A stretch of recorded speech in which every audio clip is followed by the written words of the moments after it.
राष्ट्रगाथा channel पर आने वाले सभी दर्शकों को, श्रोताओं को मेरा सादर सप्रेम नमस्कार। इस चैनल के माध्यम से आज लगभग 544 वीडियोस आप तक पहुंची हैं और जिनमें अज्ञात असंख्य क्रांतिकारियों को आप तक पहुंचाने का प्रयास कर रहा हूं। वो ऐसे सब वीर वीरांगनाएं, नायक नायिकाएं, हर आयु वर्ग के, उनको दे रहा हूं जो अज्ञात हैं, जिनको इतिहास में कहीं भी स्थान नहीं मिला। ऐसी ही लंबी श्रृंखला के साथ 98% में जो क्रांतिकारी आपको दे रहा हूं उनमें दूर तक किसी ने नाम नहीं सुना हुआ। आइए उसी मार्ग पर चलते हुए आज उसी लंबी पंक्ति और बड़ी श्रृंखला के साथ ऐसे ही दो अनसंग हीरोज, ऐसे ही दो अज्ञात, मैं तो अल्पज्ञात, पूर्ण रूप से अज्ञात लोगों को ही आप तक पहुंचा रहा हूं। 98%, 2% भी वो है जो उस 2 में से 1% का आप लोगों ने नाम सुना होगा, उनके बारे में ज़्यादा कुछ नहीं पता होगा, और एक के बारे में तो केवल नाम सुना होगा, कुछ भी पता नहीं होगा, और 98% पूर्ण रूप से अज्ञात। चलिए आज जिन दो वीर क्रांतिकारियों को मैं आपके सामने ला रहा हूँ, देखिए जरा किस प्रकार ये भारत माँ की स्वतंत्रता के लिए आहूत हो रहे थे, किस भावना के साथ, किस ललक के साथ, किस कसक के साथ, किस पीड़ा के साथ भारत माँ की स्वतंत्रता की बेड़ियां काटने के लिए, खुद को कटने के लिए तैयार कर रहे थे। ऐसे वीर नायकों में श्री उमा शंकर पंड्या,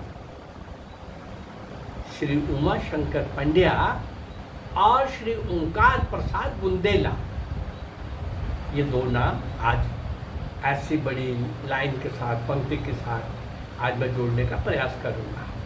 उमा शंकर पंड्या, उमा शंकर पंड्या उन पढ़े लिखे और चेतनाशील युवकों में था जिन्होंने मातृभूमि की पुकार पर अपना जीवन न्यौछावर कर दिया। उमा शंकर पंड्या, अरे उमा शंकर पंड्या ने बीई की परीक्षा उत्तीर्ण की थी उस समय, बैचलर ऑफ इंजीनियरिंग, और वो महाराष्ट्र में किर्लोस्कर फैक्ट्री में इंजीनियर था, अच्छी पोस्ट पे था, बहुत लगन से काम कर रहा था, योग्य था, और अपने काम की उसकी चारों तरफ चर्चा थी कि अरे वाह क्या कमाल का इंजीनियर है ये। हाँ, उसे बहुत अच्छा वेतन भी मिल रहा था वहां पर, अन्य सुविधाएं भी बहुत सारी उसको मिली हुई थी, चूंकि जो लोग टैलेंटेड होते हैं और फैक्ट्री ओनर को अच्छा कमा के देते हैं तो उनको उस प्रकार की सुविधा भी उनको मिली हुई थी। उससे एक ही कसक थी, पीड़ा थी कि भारत पराधीन है। क्यों है भाई, हम पराधीन क्यों हैं, हम गुलाम क्यों हैं? ये कसक लिए वो काम करता रहता फैक्ट्री में जाकर, और क्रांतिकारियों के साथ उसका संबंध आ चुका था। अच्छा वेतन भी है, सब कुछ अच्छा है, नाम भी है, योग्यता भी है, डिग्री भी है, पर पराधीन है भारत। ये कसक से वो काम करता हुआ आगे बढ़ रहा है। सन 1942 के इस कसक को दूर करने के लिए, इस पीड़ा को दूर करने के लिए कुछ तो करना पड़ेगा। तो सन 1942 के भारत छोड़ो आंदोलन में कूद पड़ा। मैंने आपको पहले भी बताया कि भारत छोड़ो आंदोलन, क्विट इंडिया मूवमेंट तो बहुत जल्दी 12-15 दिन के अंदर समाप्त हो गई थी, नेता पकड़े गए थे, लेकिन पहली बार गांधी ने भी जो सारी अपने उसकी जीवन की थ्योरी थी, जिसका बंटाधार वो पहले ही बहुत कर चुका था, और आखिर में तंग आकर के, चूंकि क्रांतिकारी बल पकड़ने लगे थे, जोर पकड़ने लगे थे, देश विदेश में क्रांतिकारियों की चुनौतियां फिरंगी सरकार के लिए बढ़ती चली जा रही थी, और गांधी को भी लगता था कि मैंने भी मुंह दिखाना है किसी को, तो उसने भी कहा कि इस भारत छोड़ो आंदोलन में करो या मरो। मारने की बात उसने फिर नहीं की, पर क्रांतिकारियों को एक अपॉर्चुनिटी मिल गई, भाई क्यों मरेंगे, हम तो मार के मरेंगे। बोले नहीं, लेकिन उन जितने जुलूस थे क्विट इंडिया मूवमेंट के, भारत छोड़ो आंदोलन के, वहाँ जा कर के एक केंद्र में केंद्रीय फिगर बन के लीड करने लग पड़े सब जगह, और उस सारे आंदोलन को कुछ और रूप दे करके एक पूरे देश के अंदर, अगर केवल सत्याग्रह तक होता तो वो खत्म हो गया होता। इसी आंदोलन में ये कूद पड़े श्रीमान उमाशंकर पंड्या जो है।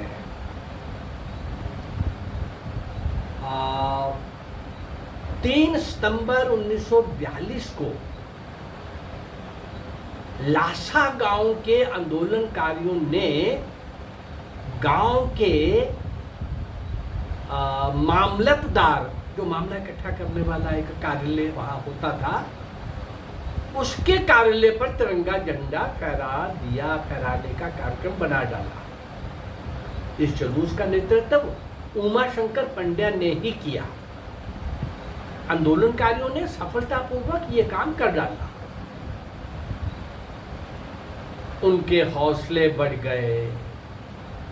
अपनी सफलता से उत्साहित होकर उमाशंकर पंड्या ने उस जुलूस का नेतृत्व किया जो 8 सितंबर 1942 को इस्लामपुर की कचहरी पर तिरंगा झंडा फहराने के लिए जो जुलूस बढ़ रहा था, उस जुलूस का नेतृत्व 8 सितंबर 1942 को उमाशंकर पंड्या ने किया। इस जुलूस में उमाशंकर के साथ किर्लोस्कर कारखाने के 400 श्रमिक भी थे। जुलूस झंडा लेकर कचहरी पर जा पहुंचा, कचहरी पर झंडा लहराने के लिए। वहां पुलिस पहले से ही आंदोलनकारियों के स्वागत के लिए खड़ी थी। इस स्वागत समिति के अध्यक्ष कौन थे? पुलिस सुपरिटेंडेंट स्वयं ही थे। उन्होंने लोगों को चेतावनी दी, पुलिस सुपरिटेंडेंट ने, कि भाई कचहरी पर झंडा लगाने का विचार छोड़कर बिखर जाए। उन्होंने आज्ञा न मानने पर लोगों पर गोली चलाने की चेतावनी भी दे डाली। उमाशंकर पंड्या ने पुलिस सुपरिटेंडेंट महोदय को समझाते हुए कहा, देखिए श्रीमान जी, हम लोग कचहरी पर केवल झंडा लगाने ही आए हैं, झंडा ही लगाना चाहते हैं, झंडा लगाकर हम लोग वापस चले जाएंगे। और क्या बोले ये पंड्या सुपरिटेंडेंट को, आप एक हिंदुस्तानी होकर भी अपने हिंदुस्तानी भाइयों पर गोलियां क्यों चलाते हैं? क्यों चलाते हो यार अपने ही भाइयों के ऊपर? पुलिस सुपरिटेंडेंट ने उमाशंकर पंड्या की बात नहीं मानी। बातचीत तेजी पकड़ गई, तू मैं तक पहुंच गई, बातचीत में गर्मी आ गई। लेकिन उसका परिणाम ये हुआ कि पुलिस अफसर ने पहली गोली उमाशंकर के ऊपर ही चला दी। वह घटनास्थल पर ही बलिदान हो गया। कुछ और लोग भी बलिदान हुए और बहुत सारे लोग घायल भी हुए। उमाशंकर पंड्या का जन्म नागपुर जिले में कामठी नाम के एक कस्बे टाउन में, बड़ा प्रसिद्ध कस्बा है वो, वहाँ सितंबर 1918 में हुआ था। उमाशंकर पंड्या के पिता का नाम श्री रेवा शंकर पंड्या और माता का नाम गोपीबाई था। उमाशंकर पंड्या एक अच्छा सफल इंजीनियर, फर्स्ट क्लास फर्स्ट में बीए की परीक्षा पास की हुई, अच्छा वेतन ले रहा, लेकिन भारत माँ गुलाम है कसक पीड़ा को दबाए चल रहा था और 1942 के वो जब अपॉर्चुनिटी आई, क्रांतिकारियों से पहले उसका संबंध हो चुका था। अब तो क्रांतिकारी इस सत्याग्रह का इस प्रकार से लाभ उठाना चाहते थे कि लोग साथ में होंगे, पुलिस से जहाँ मुकाबला होगा हो जाएगा, लेकिन करो या मरो, केवल मरने के लिए हम नहीं हैं। फिर जहाँ जहाँ मुकाबला होता था वहाँ मुकाबला भी हो जाता था।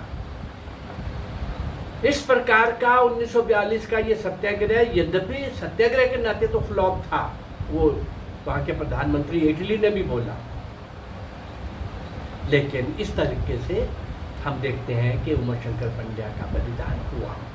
ऐसे एक और क्रांतिवीर को ले, बड़ी छोटी सी कहानी है उसकी। श्री ओंकार प्रसाद बुंदेला, श्री ओंकार प्रसाद बुंदेला। ओंकार प्रसाद बुंदेला का जन्म 1920 के लगभग मध्य प्रदेश के नरसिंहपुर जिले के बहमनी गांव में हुआ था। उसके पिता का नाम श्री बलदेव सिंह बुंदेला था और ओंकार प्रसाद बुंदेला ने सन 1942 में वही भारत छोड़ो आंदोलन में बड़े हौसले के साथ भाग लिया। उसे गिरफ्तार करके 6 महीने का कठोर कारावास का दंड सुनाया गया। उसे पहले सागर और बाद में जबलपुर जेल में रखा गया। जब वे मरणासन स्थिति में हो गया, बहुत कठोर था भाई, उसको जो दंड मिला था, जब वो मरणासन स्थिति में हो गया तो उसे छोड़ दिया गया। वो वहां से नहीं आना चाहता था, उसको जबरदस्ती उसके घर छोड़ने के लिए गए। पता था कि जेल में मरेगा तो पूरे देश के अंदर नौजवान और भड़केंगे और हर थाने पर हमला हो जाएगा। शीघ्र ही बस उसको लगता था कि मैं घर नहीं जाऊंगा। घर तो ऐसे लगता है अंतिम संस्कार के लिए ही शायद गया। वो जबरदस्ती जाके छोड़ा और जिस दिन उसको छोड़ के अभी पुलिस वाले अपने वहाँ भी नहीं पहुँचे होंगे, सारे शहर के अंदर, गांव के अंदर समाचार फैल गया कि ओंकार प्रसाद बुंदेला नहीं रहे। अब इतने सब लोगों के नाम, अभी तो 1916 से 1924 से 1942 तक केवल 18 साल का काल लिया है। अभी इसी के मैं कितने क्रांतिकारी भाई, इसी बीच के 51 क्रांतिकारी, तो इससे ज़्यादा मैं आप तक पहुंचा चुका हूँ। और इसी छोटे से काल में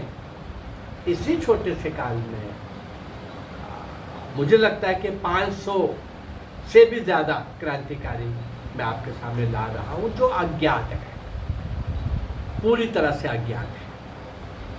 इस प्रकार हम देखते हैं कि इन अज्ञात महावीरों को, शूरवीरों को, वीरांगनाओं को, बाल बालिकाएं, किशोर किशोरियां, युवा युवतियां और हर आयु वर्ग के उन वीर क्रांतिकारियों को, शौर्य और वीरता के नए पृष्ठ लिखने वाले, कमाल के, देश विदेश में सब और भारत माँ की स्वतंत्रता के लिए बेचैन, उत्साह में लगे हुए, शिप के शिप भरे हुए आ रहे हैं, शस्त्रों के साथ आ रहे हैं, बीच में पकड़े जा रहे हैं, जेलें हो रही हैं, गोलियां चल रही हैं, पोर्ट के ऊपर आने से पहले या रास्ते में शिप रोक करके गोलियों से उड़ाया जा रहा है। ऐसी कितनी घटनाएं मैं आप तक ला चुका। अभी इसी छोटे से काल का 190 साल में भी अभी और मैंने कम करके 1924 1942 के बीच का दे रहा हूँ। ये सब लोगों को, हीरो, अनसंग हीरोज को आपके सामने लाने का एक ही है कि हम अपने पुरखों को, अपने बलिदानियों को, कुर्बान हुए उन लोगों को जिन्होंने मेरी जवानी में बाल बालिकाओं ने, हर आयु वर्ग के लोगों ने भारत माँ की स्वतंत्रता बेड़ियों काटने के लिए स्वयं कटने का निर्णय ले लिया। स्वतंत्रता रूपी महायज्ञ में पूरी तरह से अपने आप को समर्पित कर दिया। ऐसे इन सब लोगों को आपके सामने लाने का ये मेरा प्रयास।